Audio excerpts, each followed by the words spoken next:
মিতু যে আমাকে এতিম বলল, আসলে আমি এতিম নই।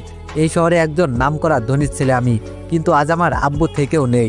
আমি যখন পেটে ছিলাম আর আমার আপুর বয়স যখন 5 বছর, তখন আমার আব্বু আমার আম্মুকে তালাক দিয়ে এক ধনী মেয়েকে বিয়ে করে নেন।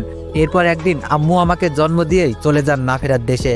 আমাকে কোলে করে নিয়েই আমার আপু মানুষের দ্বারে দ্বারে ভিক্ষা করে বেরিয়েছে।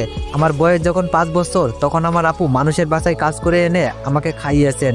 এভাবেই আপুর কাছে আমার মা বাবার আদরে বড় হতে থাকি।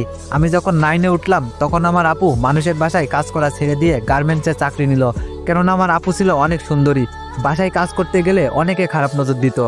একদিন আমি এসএসসি পরীক্ষায় A+ পেয়ে আমি খুশিতে বাড়ি ফিরে দেখলাম আপু বাসায় ফিরে নাই।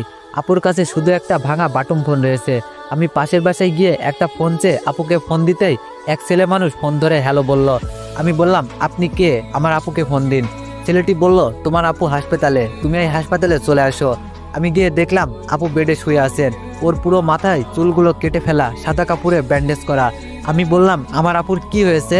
মিতুর ভাই বলল, আমাকে সন্ত্রাসীর হাত থেকে বাঁচাতে গিয়ে তোমার আপু গুলি খেয়েছে। আমি মিতুর ভাইকে গিয়ে বলতে লাগলাম, আপনার জন্য আমার আপুর এমন হয়েছে। আমার আপুর কিছু হলে আপনাকে ছাড়বো না। আপু ছাড়া আমার আর কেউ নেই। মিতুর ভাই এসে আমাকে বুকের সাথে জড়িয়ে ধরে বলল, কে বলেছে তোমার কেউ নেই? আমি আছি। তোমার আপুর ভালো হতে যত টাকা লাগবে সব টাকা আমি দিয়ে চিকিৎসা করাবো। আমার জীবন বাঁচাতে গিয়ে তোমার আপু নিজের জীবন উৎসর্গ করতে দ্বিধাবোধ করেনি।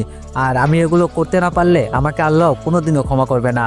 ডাক্তার এসে একটা রিপোর্ট দেখে জানালেন উনি কোমায় চলে গেছেন। ভালো হওয়ার সম্ভাবনা নেই বললেই চলে, মাত্র 1%। আমি আপুকে জড়িয়ে ধরে কান্না শুরু করলাম। আপু কিছুই বলছে না। দেখলাম শুধু ওর চোখের কোণা দিয়ে 2 ফোঁটা জল বেরিয়ে আসলো। সেই থেকে মিতুর ভাই আমার আপুকে দেখার জন্য একজন নার্স রেখেছে এবং সমস্ত চিকিৎসার দায়িত্ব উনিই নিয়েছেন। আমি অনেকক্ষণ পার্কে বসে থেকে বাড়ি যাওয়ার জন্য বের হয়ে রাস্তায় যেতেই কিছু পুলিশ এসে আমাকে অ্যারেস্ট করলো। সরি আবির, আমার কিছুই করার নেই, উপর থেকে অর্ডার তোমাকে অ্যারেস্ট করার।